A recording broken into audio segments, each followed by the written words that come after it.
always Westbrook. I lived on Maddox, and before that I lived in the projects. I was born in Texas, Gatesville, Texas, in 1915.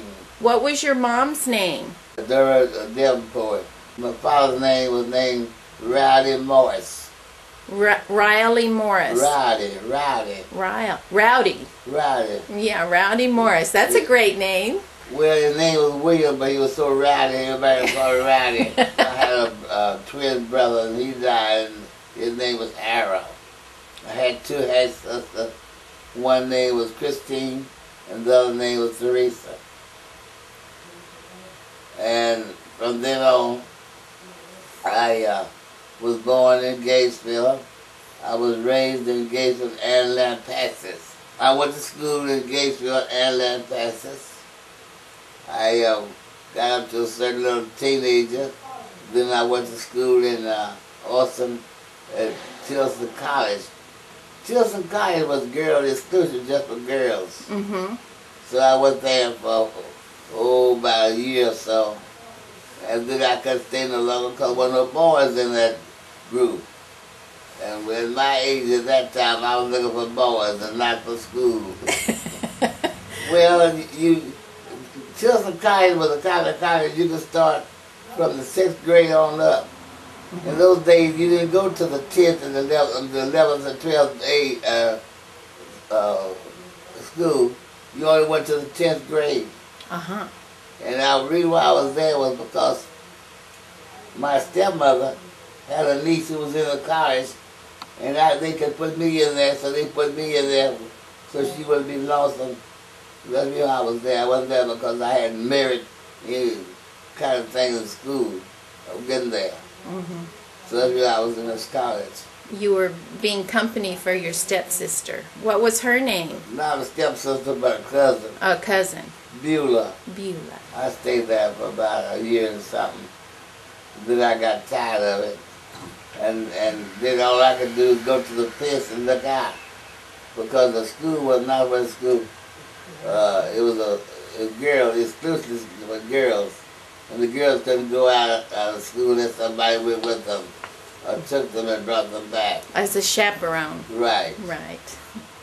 So, anyhow, I left from there. And I went with my mother. My mother moved to Waco. In Waco,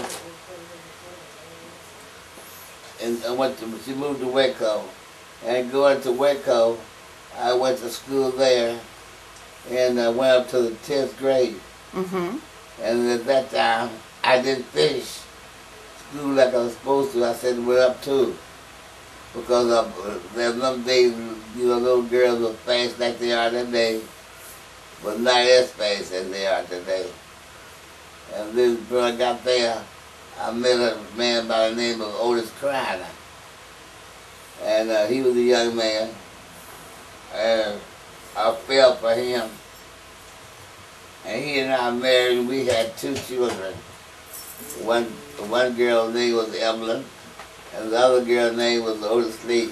Out of my 2 daughters, I had 14 grandchildren. Now I got 13 grandchildren living. And I got 31 great-grandchildren. I got 19 great-great-grandchildren. And I got 11 great-great-great-grandchildren. So it's 4 generations in my family of children. I left in and moved to San Francisco in 1949. I worked down in Los Gatos. I worked down there as a housekeeper for a family. And I worked down there for about 2 or 3 years, and then I quit and came back up here. I joined the Christian Addicts Club right there on McKenna, right across the street there from Progress Church. Uh-huh. And I worked in there for the community. Then I married another man by the name of Isaac Westbrook, and he was a longshoreman. So I worked in there, and that's where I really started working in the community. Was through the Christian Addicts Club. I had rubbish sales. I sold clothes and things over in the Fillmore district. We went out and and picketed a lot of the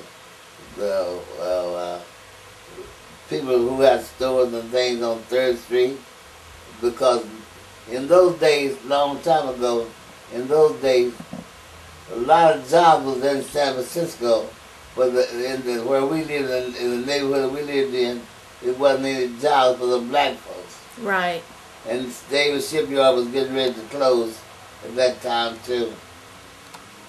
And so we had already organized EOC, and organized EOC, we went out in the neighborhoods and got jobs for people. We